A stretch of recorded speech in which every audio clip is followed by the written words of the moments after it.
Prezados alunos e alunas, é com grande prazer que eu inicio aqui esta aula gravada. Já vou pedindo desculpas pela falta de dotes jornalísticos ou artísticos, né, para essa forma de atuação docente, mas enfim, né, nós vamos trabalhar aqui alguns conceitos, algumas questões, algumas colocações que não são possíveis fazer por meio direto, né? Então nós temos esse acesso via remoto e diante dele fica ficarão estabelecidas algumas tarefas e eu espero, né, poder garantir essa comunicação com vocês dessa forma e que ela também venha a ser produtiva, tá? Nós vamos dinamizar, né, a proposta aí do que está em discussão, do que está em curso nesse processo. Quando nós falamos dessa área, nós vamos fazer uma vinculação necessária, inevitável, com a dimensão política, né, com a dimensão ética e técnica do trabalho profissional, tá? Então, esse seria assim um ponto introdutório, tá bom? É um problema de saúde pública. A saúde mental é a expressão utilizada para descrever a qualidade cognitiva e emocional de um indivíduo ou ainda para designar a inexistência de alguma doença mental. Por outro lado, a saúde pública é a aplicação de conhecimentos técnicos, científicos e medidas políticas relacionadas à manutenção da saúde, prevenção de doenças e no controle das endemias, por meio da, da estrutura e garantida e financiada pelo Estado. Acho que aí eu vou falar então de 4 pontos que são fundamentais para a gente entender a saúde mental como um problema de saúde pública. O primeiro, informações epidemiológicas sobre a magnitude, peso e consequência dos transtornos mentais para o indivíduo, para a família e para a comunidade, né? Essas informações, elas estão estão aí para que nós possamos e têm sido levantadas por vários pesquisadores que a gente pode evidenciar, então, a importância dela, né? Como eu falei, magnitude, peso e consequência dos transtornos mentais para a saúde do indivíduo, para a vida, né, em família e em comunidade. As questões: quais os tratamentos são eficazes para pessoas com transtornos mentais e da conduta? Quais os princípios gerais e estratégias do cuidado? E que papel os gestores têm, os profissionais, a comunidade tem na tomada de decisões estratégicas para superar barreiras, né, que são comuns para a melhoria de saúde na comunidade. Então, esses pontos, eles são importantes, e ainda tem um quarto, né, que atividades prioritárias devem ser levadas a cabo considerando os recursos disponíveis. Para abordar tudo isso, eu vou falar da estratégia de saúde da família e que é o trabalho, né, da atenção primária em saúde. Essa estratégia, eu não vou historiar, né, mas ela tem princípios. Os princípios dela são o acompanhamento permanente, o número delimitado de famílias, o espaço territorial definido. A estratégia saúde da família, ela contribui para a estruturação dos demais níveis de complexidade do sistema de saúde. Então, esse componente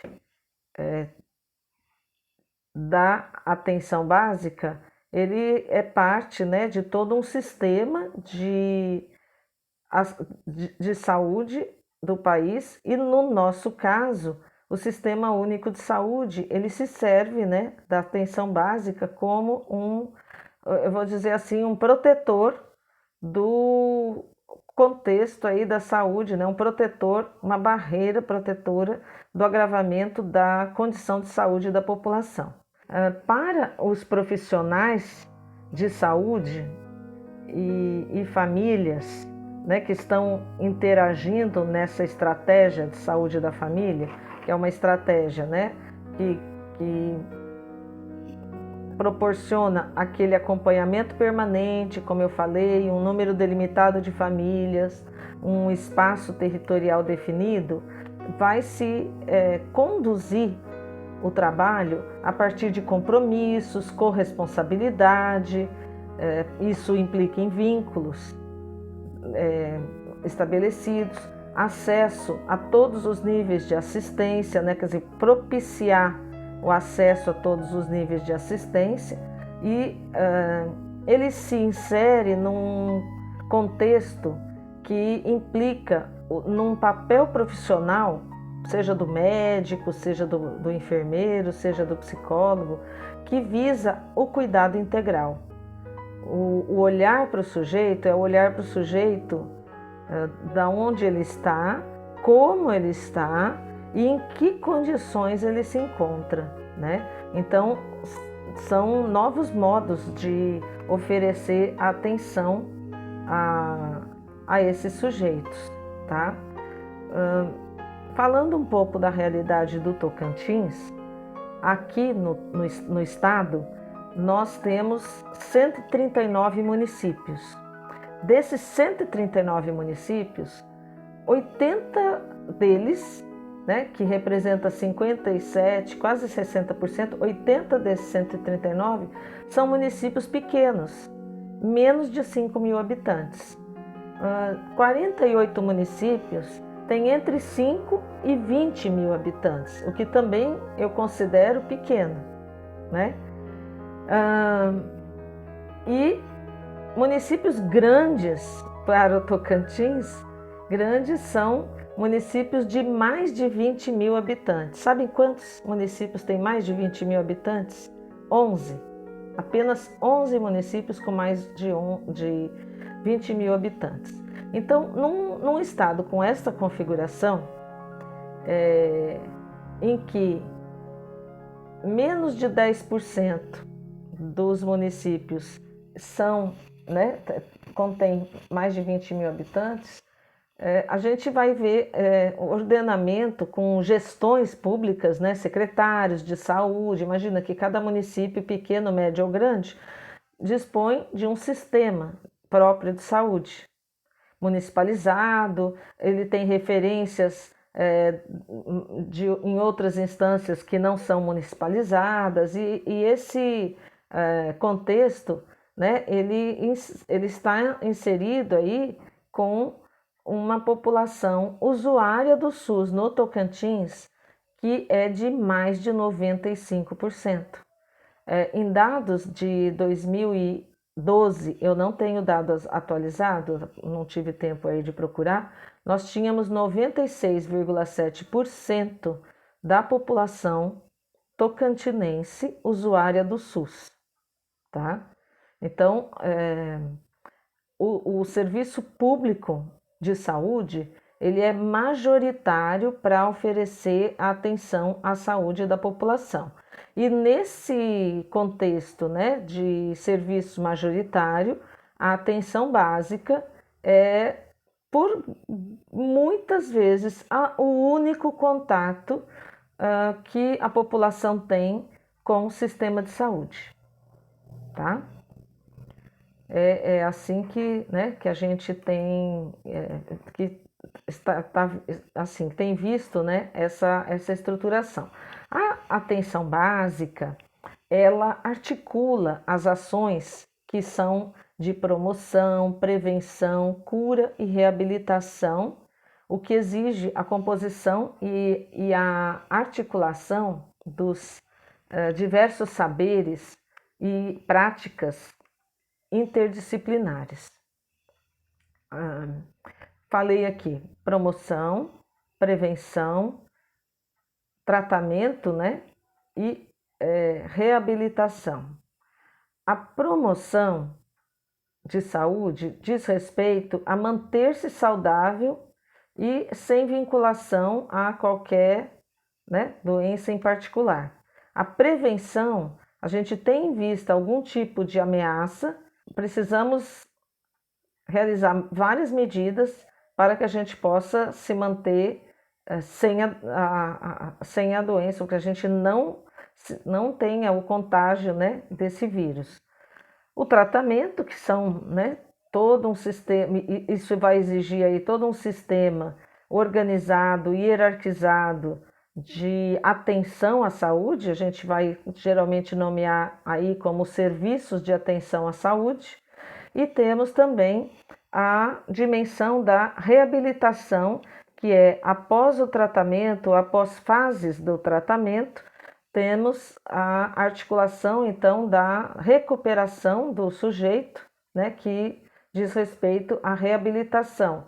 Essa reabilitação, ela ocorre em vários níveis. Ela ocorre no nível do hospital para o ambulatório, do ambulatório para ambulatório especializado, né, do ambulatório especializado para a unidade básica e da unidade básica para as relações familiares, comunitárias do sujeito, tá?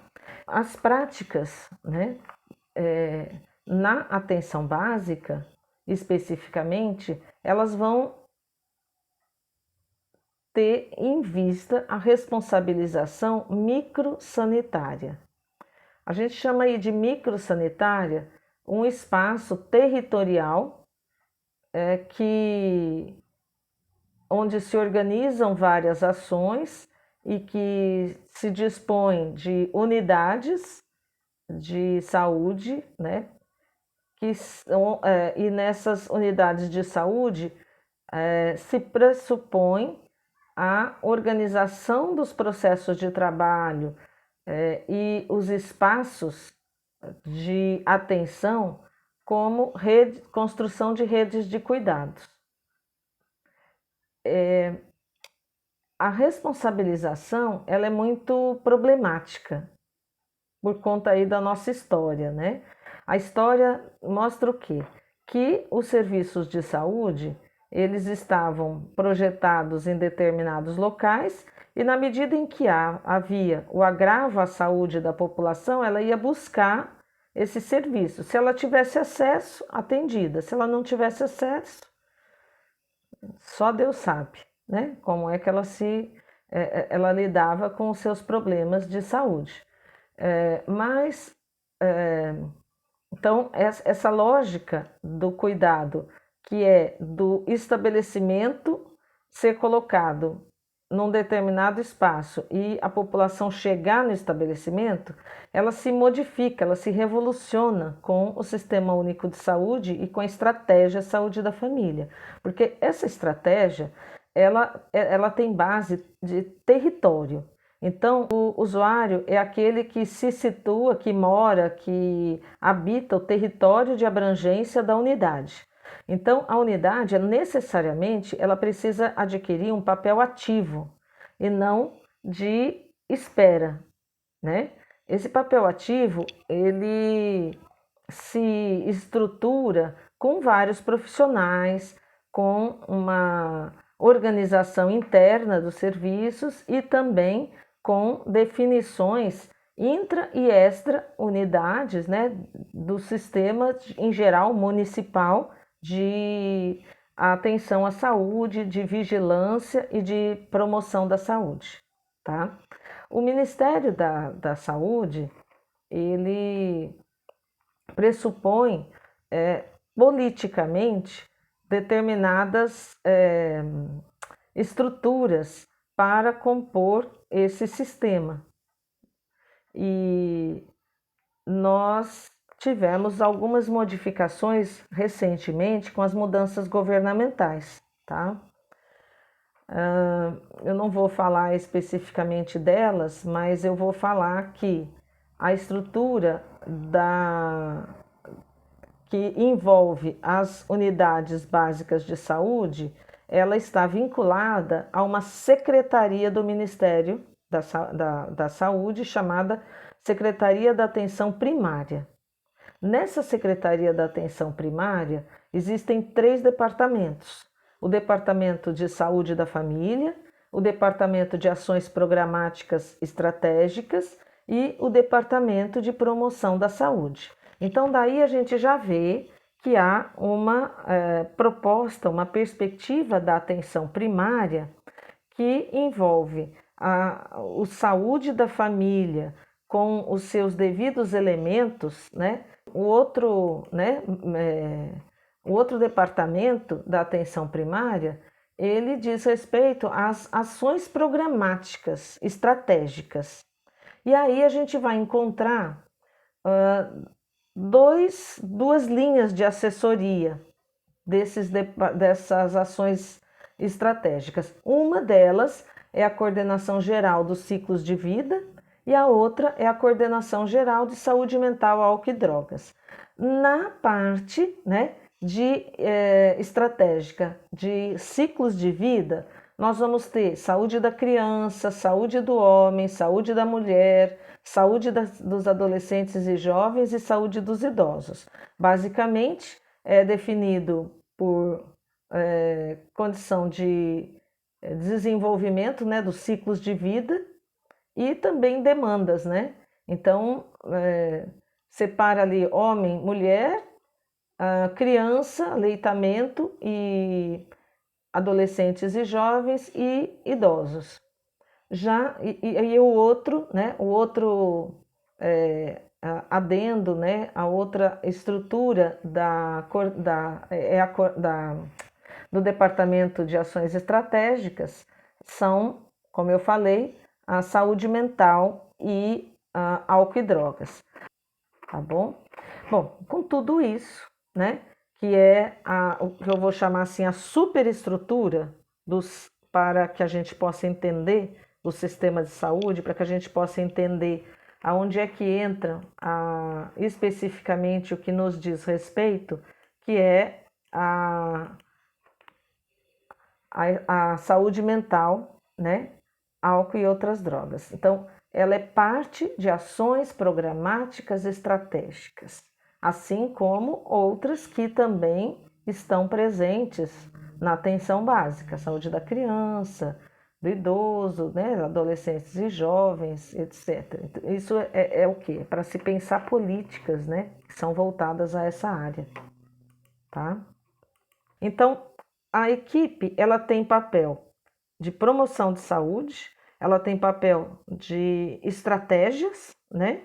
E ela tem papel de organizar a intersetorialidade entre a atenção básica, média e alta complexidade. Então, ela articula, né, esses diferentes esses diferentes níveis de atenção, como a gente pode ver. O que são problemas para a organização em rede dos serviços de saúde nestes espaços? Porque nós vamos ter desenhos de áreas cobertas pelo sistema de saúde. Depois eu pretendo ver, não sei se vocês já fizeram, já organizaram na disciplina de práticas, como se projeta a distribuição da área de Araguaína, né, para a gente falar aí dentro do sistema, da área de Araguaína, as unidades básicas dentro de Araguaína e como se distribuem os territórios destas unidades, formando aí o contexto municipal, depois o que se vincula no nível regional e estadual, tá? Da problemática ainda nós temos os encaminhamentos dos pacientes entre os serviços, uma organização da rede de serviços nos espaços por exemplo, no território da unidade básica, e inter, que é no território do município. E ainda tem o intermunicipal, né, que é no território aí regional, tá? O compartilhamento das responsabilidades em tudo isso, ele vai precisar de uma visão não exclusivamente verticalizada de gestão. Ela precisa de uma visão horizontalizada, né? Onde desde os membros da equipe da atenção básica da unidade de saúde, da unidade de saúde da família, até o gestor principal, que seria o secretário de saúde, que eles pudessem ter algum vínculo, não, ainda que não direto, mas que a voz da equipe de uma unidade pudesse chegar no secretário e vice-versa, a voz do secretário chegar ali não simplesmente como ordem e obediência, mas como uma parceria para a realização das ações de saúde e para a organização da rede de serviços que atenda com o máximo de eficiência possível às necessidades de saúde da população. Os trabalhadores, eles recebam um apoio especializado de modo matricial, tá? Na condução de trabalho da atenção psicossocial, que é a área que eu atuo, o atendimento ele necessita demais do apoio matricial, porque é uma interrogação muito grande, não só pela formação deficitária dos profissionais, mas principalmente porque essa problemática ela é uma problemática complexa, que a saúde sai, né, assim, ela não é visível, não se torna visível na investigação do organismo, né, no organismo concreto lá, não adianta você examinar o corpo para ver onde é que está uma psicose, né, por exemplo, onde é que se encontra o transtorno bipolar do sujeito, você não vai encontrar isso com o exame do organismo dele, né, tampouco você não vai desvincular totalmente do organismo, porque determinadas manifestações desses transtornos, eles vão alterar significativamente o funcionamento do organismo do sujeito, né? Então tem uma inter-relação aí que é complexa, só para a gente situar, né? Então, não vamos esperar que os profissionais sejam preparados, né, maximizar essa preparação na atenção básica em todos os sentidos, mas ele também vai precisar acudir um surto psicótico numa situação emergencial.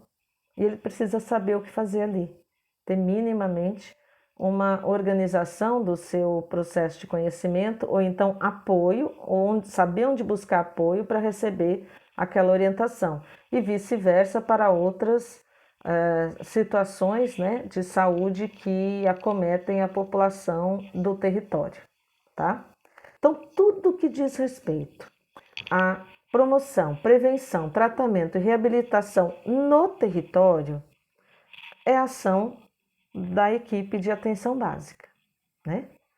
O vínculo com a produção e com a corresponsabilização dos trabalhadores ou das equipes e os usuários é fundamental, porque se é no território, quem está no território não é só o paciente, ele tem o seu meio social de apoio, ele tem o seu meio social, às vezes, que o desampara também, né? Tem o do amparo e do desamparo da comunidade. E nas comunidades mais empobrecidas, com sérios problemas habitacionais e de pobreza mesmo, né? Eles vão ter vínculos mais segmentados, né? Mais difíceis de articular para a defesa, para a manutenção, para a prevenção, para a promoção da saúde.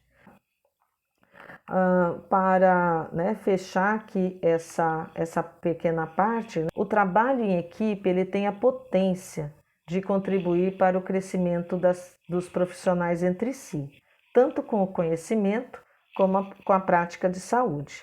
E é nesse sentido que se propõe para o trabalho da rede de atenção básica uma clínica ampliada, né? É uma clínica que ela é multidimensional, multiprofissional, ela é multissetorial, né? Ela não se implica somente consigo mesmo, né?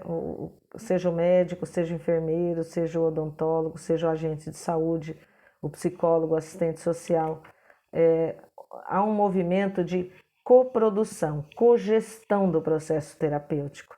Então, a gestão do processo terapêutico, ela tem a responsabilização da equipe, né? E isso para os indivíduos ou também para grupos, para os coletivos, né? Que estão em situação de vulnerabilidade. O processo dessa construção coletiva envolve necessariamente a equipe de saúde, o usuário em torno de uma situação de interesse comum. Então, equipe e usuário são coparticipantes do processo do cuidado. Não é responsabilidade só do usuário, não é responsabilidade só do profissional, né? A gente sai daquela individualização do cuidado. E formular essa perspectiva para as ações de saúde mental são fundamentais. E eu já falei, né, como são ações de problemas muito complexos, problemas multifacetados, em quase a totalidade deles, isso, né, implica em que a equipe se prepare. Além disso, tem sido crescente a incidência e a prevalência dessa problemática na comunidade, inclusive entre nós, né? Então, a coprodução da problematização do projeto e da avaliação do processo, ela pode trazer o quê? Que a gente veja um sujeito a partir de um plano de ação que possa ser pensado em conjunto. Se dá um nome, né, desse plano como projeto terapêutico singular. Ele demanda 3 movimentos, né? Que é o movimento da problematização da situação, o momento do projeto para realizar o enfrentamento daquele problema e a avaliação do processo após a execução, né, da ação, de preferência em conjunto.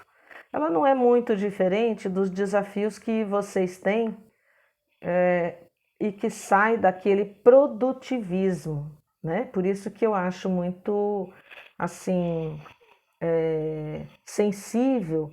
A gente precisa realmente extrapolar o campo comum, o campo pelo qual nós viemos no processo de aprendizado até o ensino médio.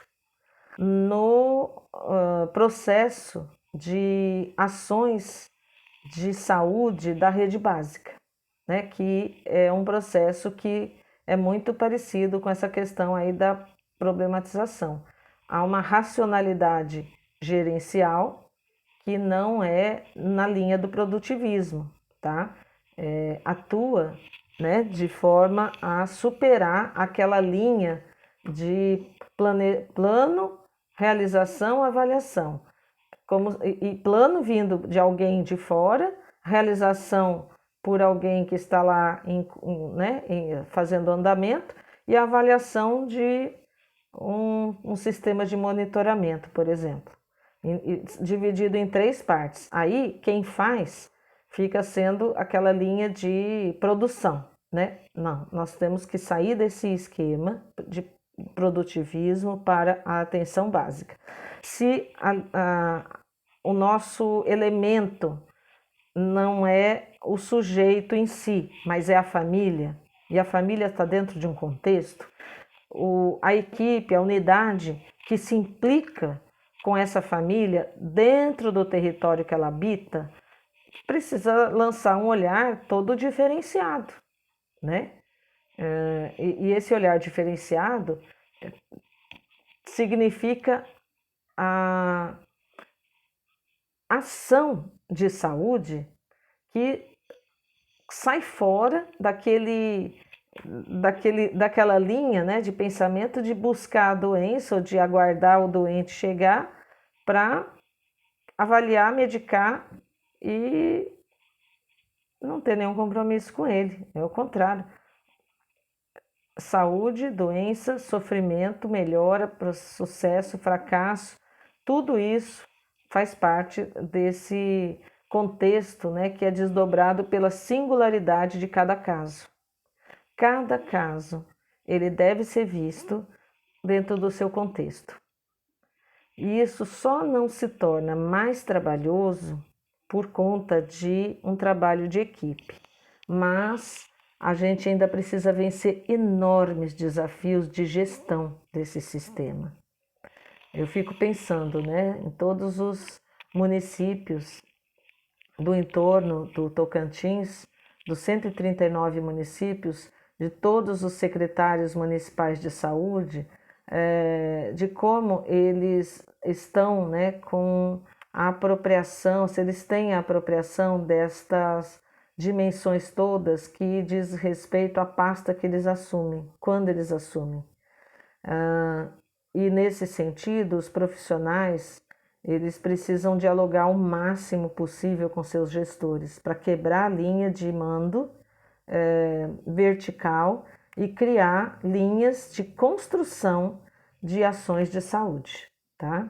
Isso é um desafio enorme que nós temos e que eu acredito que a gente tem condições de superar, de sair, e isso eu não falo de um lugar simplesmente sabe, de um foco político, partidário, de uma esquerda, direita, sabe, de estar cuidando disso, daquilo. Não é, a gente tem que sair dessa polarização e buscar meios de agir de uma forma mais construtiva, né? Falar disso em meio à pandemia né, é algo muito difícil, difícil mesmo. A gente vai olhar para o nosso campo, o campo científico, o campo de produção de saberes, o campo de construção do profissional, que é o vir a ser. Eu não sei nem que políticas vão estar sendo a política da vez no dia da formação de vocês, né? No dia da graduação de vocês, ou no dia né, que vocês começam a atuar nos diversos serviços de saúde já como profissionais, né? Então, naquilo que enquanto cidadãos a gente pode atuar, a gente vai atuar, mas enquanto sujeitos que vão ter um papel profissional a zelar, né, a atenção em saúde, ela precisa se articular dentro desse contexto que é buscando os consensos e apesar dos dissensos, né? Que forças que se destacam, né, nos contextos aí da rede social? Nós temos forças internas, forças externas e uma síntese singular. Como é que este sujeito individual se compõe? E a composição dele é uma composição orgânica, né? Como ele se configura seu corpo, o funcionamento do seu corpo, o contexto no qual ele vive e que favorece ou desfavorece o funcionamento e a estruturação do seu corpo, e que também se situa no meio ético-político, né, no qual ele interage em termos de capacidade ou possibilidades de decisões, de tomada de decisão, né, que depende muito do status, né, qual da sua existência, tá? Tendo em vista tudo isso, eu vou citar aqui uma frase do Fernando Pessoa. Para ser grande, ser inteiro, nada teu exagera ou exclui. Sê todo em cada coisa, põe quanto és no mínimo que fazes. Assim, em cada lago, a lua toda brilha, porque alta vive. Pensemos nisso. Um abraço.